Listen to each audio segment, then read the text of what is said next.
संस्कारी बाबूजी के नाम से मशहूर अभिनेता आलोक नाथ की बात करें तो आज ये गुमनामी की जिंदगी जीने पर मजबूर हो चुके हैं।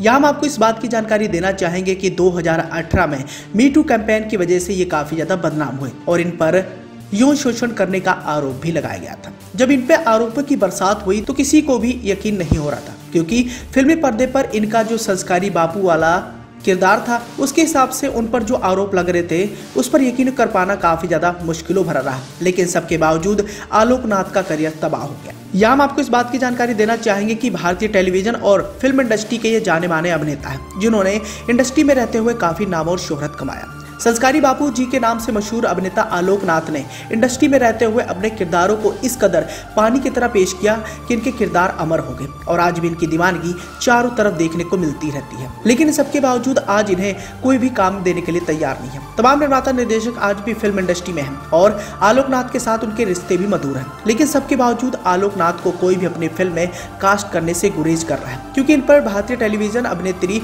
संध्या मिर्दुल ने यौन शोषण का आरोप लगाया था। आलोक नाथ की अगर पर्सनल लाइफ की बात करें तो 10 जुलाई 1956 को इनका जन्म हुआ था।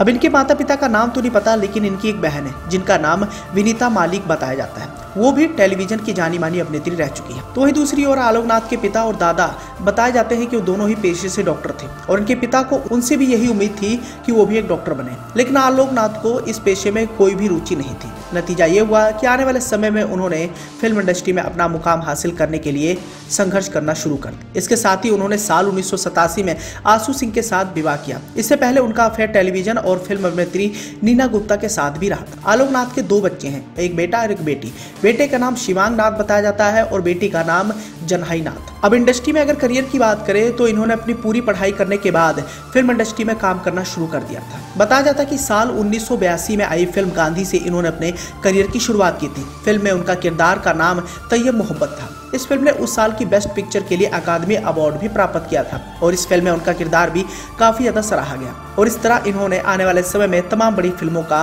हिस्सा बने और इस दौरान उन्होंने कई सारे ऐसे भी किरदार बड़े पर्दे पर निभाए जिन किरदारों की सराहना आज भी की जाती है। अब पारिवारिक फिल्मों में संस्कारी बाबूजी वाला किरदार इनका काफी ज्यादा पसंद किया गया और आने वाले समय में तमाम उन्होंने कई सारे ऐसे सकारात्मक किरदार निभाए जिनकी तारीफें आज भी की जाती है। लेकिन बात करें 2018 की तो इन पर यौन शोषण के आरोप लगे थे और इन आरोपों के बाद इनकी इस कदर आलोचना हुई कि इनका करियर ही तबाह हो गया। आज इन्हें कोई भी काम देने के लिए तैयार नहीं है। इंडस्ट्री में इतना समय बिताने के बावजूद भी इस कदर ये बदनाम हुए कि आज ये गुमनामी की जिंदगी जीने पर मजबूर हो चुके हैं। करियर की अगर पीक की बात करें तो एक ऐसा भी समय था जब राजश्री फिल्म्स में चरित्र अभिनेता के लिए आलोक नाथ का एक किरदार फिक्स हुआ करता था। मैंने प्यार किया, हम आपके हैं कौन जैसी सुपर डुपर हिट फिल्म करने के बाद आलोक नाथ के करियर को एक लंबी उड़ान मिल चुकी थी। वहीं दूसरी ओर परदेश, लाडला जैसी कई सारी फिल्मों में उन्होंने अपनी अमिट छाप छोड़ी थी। बॉलीवुड फिल्म इंडस्ट्री और टीवी इंडस्ट्री में अपना नाम कमाने वाले आलोक नाथ संस्कारी बाबूजी के नाम से काफी ज्यादा मशहूर हो गए थे। लेकिन बॉलीवुड और टीवी इंडस्ट्री में तकरीबन 36 साल पूरा करने के बाद 2018 में उनकी जिंदगी का सबसे बड़ा पड़ाव आया और 2018 में मी टू मूवमेंट के दौरान उन पर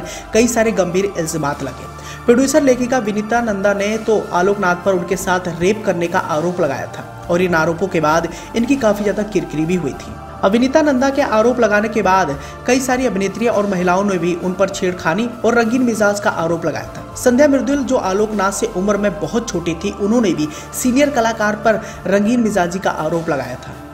इसमें रेणुका सहाने, हिमानी शिवपुरी जैसी, संध्या मिर्दुल जैसी अभिनेत्रियों ने भी संस्कारी बाबूजी पर गंभीर आरोप लगाए थे। हालांकि आलोक नाथ ने इन सभी आरोपों को सिरे से इंकार कर दिया था। वहीं कई आरोपों पर तो उन्होंने चुप्पी भी साध ली थी। लेकिन इस घटना के बाद आलोक नाथ के करियर को एक बड़ा झटका लगा और उन्हें तमाम बड़ी फिल्में मिलना बंद हो गई। साल 1982 से लेकर सन 2018 तक इनका करियर काफी अच्छा खासा चल रहा था। लेकिन 2018 में मी टू मूवमेंट की वजह से ये इस कदर बदनाम हुए कि आने वाले समय में कोई भी इन्हें फिल्म देने से मनाही करने लगा और 2019 में इनकी आखिरी रिलीज फिल्म दे दे प्यार दे रिलीज हुई थी, जिस फिल्म के मुख्य कर्ता धर्ता अजय देवगन थे। इस फिल्म को करने के बाद आलोक नाथ आज तक कोई भी बड़ी फिल्म का हिस्सा नहीं बन पाए हैं और ना ही कोई उन्हें तमाम निर्माता निर्देशक अपनी फिल्मों में कास्ट कर रहा है। तो ऐसे में आप भी समझ सकते हैं कि संस्कारी बाबूजी अपने किए गए कर्मों का फल भोगे और आज वो गुमनामी की जिंदगी जीने पर मजबूर हो चुके हैं।